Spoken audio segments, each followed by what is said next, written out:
applied it to solve challenging problems for her patients who are designing and decorating the beautiful homes that we've lived in over the years. And last but not least, this is my favorite.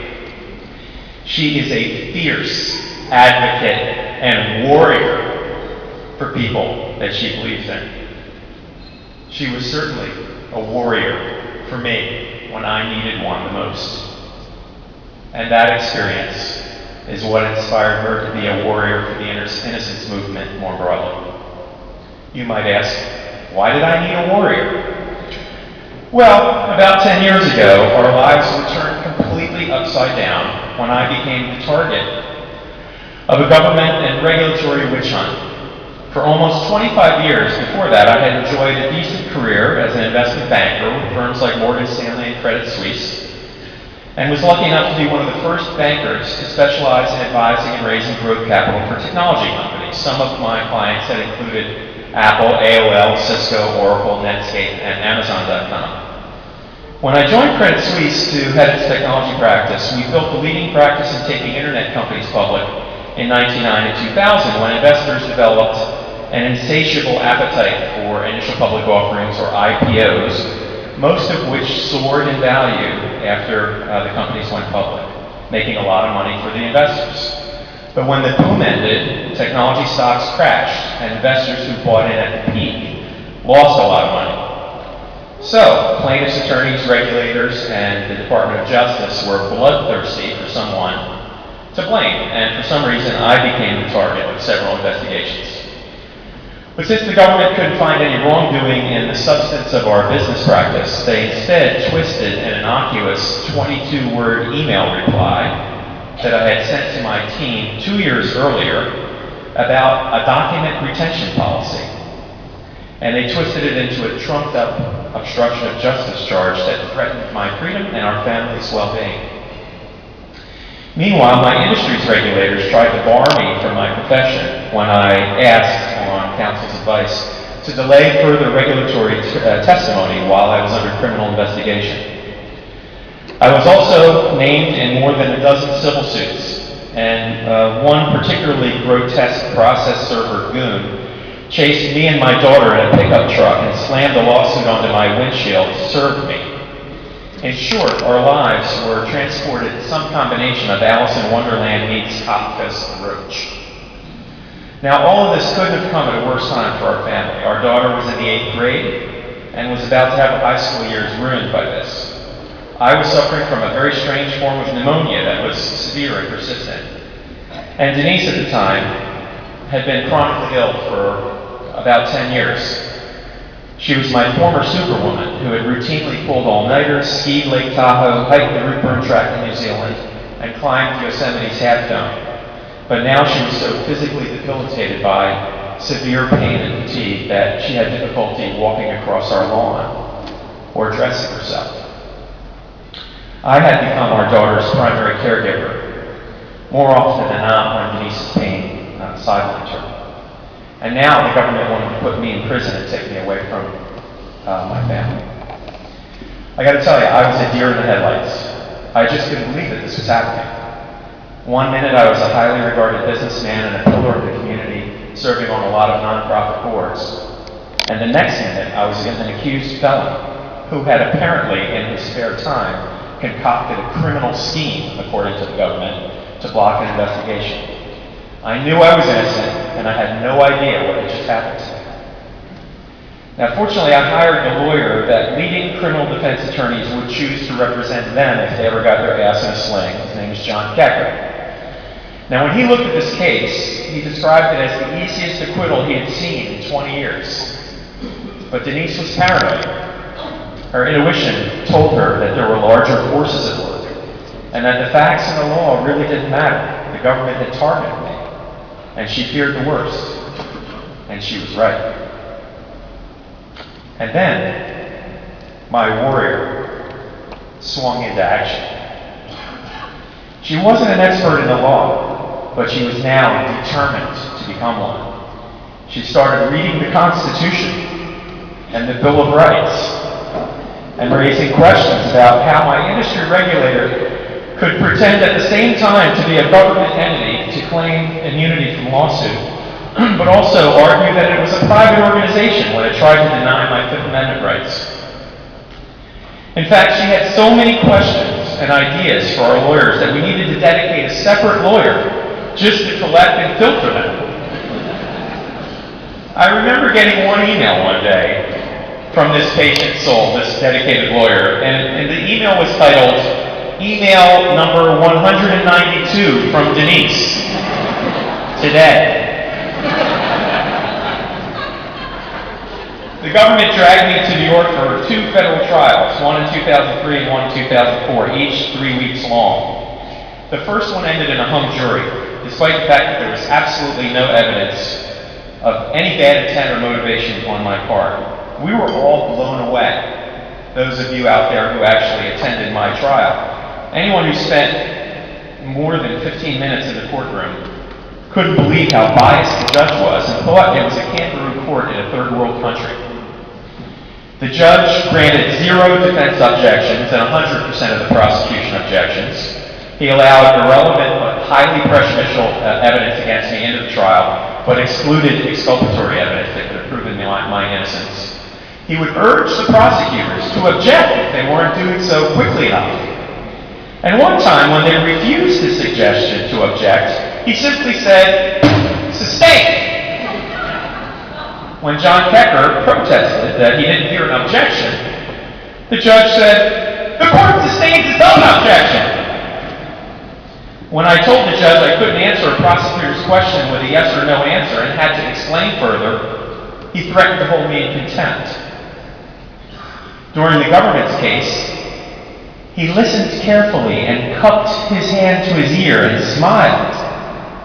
For the defense case, he fell asleep, snored, and started drooling, and stepped on a speakerphone below his desk so that the amplified dial tone distracted the jury and drowned out our testimony.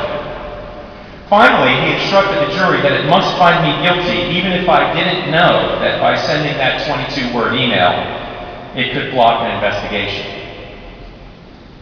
The trial was later referred to as a judicial mugging in an amicus brief written in my support by the NACDL, which was highly unprecedented at the time. Now, Denise at the time, because of her chronic illness, couldn't attend my trials, as she couldn't travel to New York. But she followed them closely on CNBC and the internet. She told our friends and family in the courtroom to take good notes on the bias that they were seeing.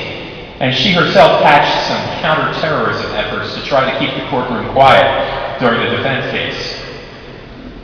She also organized a letter-writing campaign that yielded over 500 letters of support and character testimonials that got in front of the judge.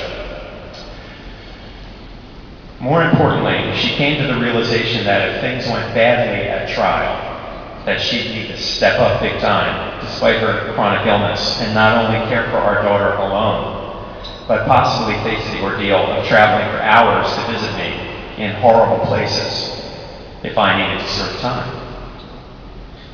At that point, she bravely committed herself to a very painful and tedious long-term exercise program that began by her straining to walk just a few paces at a time and culminated in her running marathon races. And I'm pleased and proud to report that while fortunately I never had to spend a day behind bars, Denise has now successfully competed in 25 marathons or half marathons since reaching the age of 50.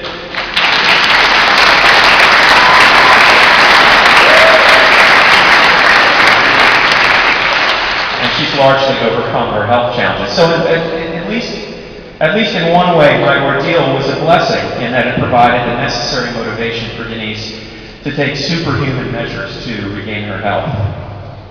Now Denise has become a warrior for other innocent people. And let me tell you a little bit about how that came to be. When my second trial surprisingly ended in a conviction, a light bulb went off right up here. I knew I was innocent. I had the very best lawyers in the world being paid by my company. I'd never been in trouble with the law before. I wasn't particularly scary looking to most of the jurors. And there wasn't a stitch of evidence that I had done anything wrong, had any bad intent, or any corrupt motivation, yet the government had nailed me, and I faced the clear possibility of serving prison time. You always wonder when something like that happens, what goes on in your mind when when that moment hits. And so at the very moment the jury came back with a guilty verdict in my case, I remember vividly wondering aloud, almost, how often are innocent people convicted of crimes that they didn't commit and end up in jail? I thought if this could happen to me, it could happen to anybody, especially those that didn't have the resources to fight, to access the legal talent that I had. And so, I vowed at that moment to devote part of the rest of my life to help those innocent prisoners who had no resources to fight and to regain their freedom. But I had no idea how to do that. When I got back to California a couple days later, Denise handed me this article from our local newspaper about a man named John Stoll, who had just been freed on his 60th birthday after spending 20 years in prison for a crime he never committed. John had been freed due to the efforts of an organization called the Northern California Innocence Project at Santa Clara Law School. Unfortunately, though, the state of California was about to pull its funding, and the project would look like it had to shut down. To top things off, we learned that the law professor who ran this project not only had attended St. Maria Goretti, Denise's alma mater, but had also grown up in the little row home directly across the tiny backyard of my home in South Philadelphia. So God was displaying a forceful show of karma there, we thought, and had answered my prayer on how to help the innocent with Denise as the angel pointing the way. So we both jumped in at NCIP, raising money to help keep it afloat, helping it build an advisory board, and developing a long-term fundraising plan, including an award ceremony much like this evening's. With John Stoll as only its second exoneration back in 2004 that inspired us, pleased to report that in March of this year, NCIP celebrated its 16th exoneration, meaning that our efforts had at least given the talented and tireless lawyers and volunteers at NCIP a chance to free 14 more innocent people since we got involved. We've also been strong supporters of Barry Scheck's Innocence Project in New York, which handles only DNA-based cases. Barry and team have documented over 300 cases where post-conviction DNA evidence has led to the exoneration of innocent prisoners.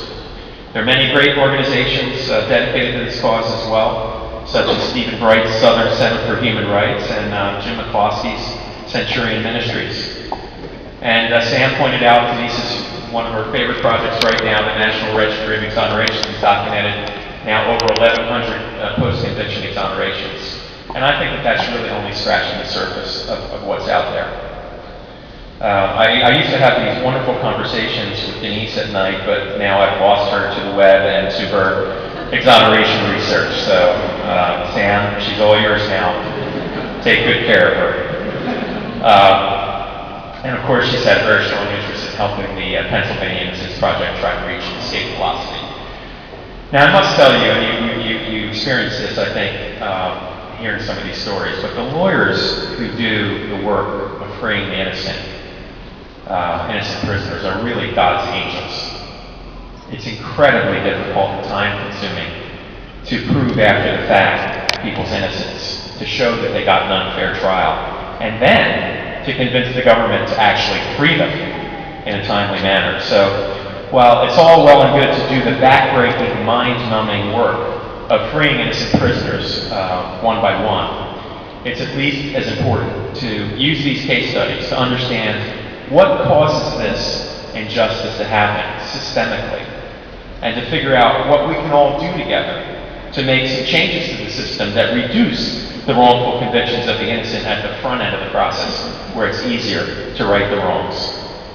So Denise's latest and perhaps greatest venture as a warrior for the innocent has been working with Penn and its law school to conceive and fund a new multidisciplinary research and policy center for the fair administration of justice that will bring together academics and practitioners from all areas of the justice system to debate its most crucial issues and hopefully to catalyze positive long-term improvements. We're very excited about the future of this new center. As for my own experience with injustice, it had a happy ending. I won my appeal, the panel removed the judge, criticized the prosecutors, the charges were dropped, the SEC overturned the lifetime bar and accused my regulator of violating its own rules by sanctioning me, and all the plaintiff cases were decided in my favor. Some called it a clean sweep, but all I know is that I could have never done it without a superhuman effort by my personal justice warrior. She's my determined, compassionate, creative, and fierce warrior and justice superhero, Denise Foderower.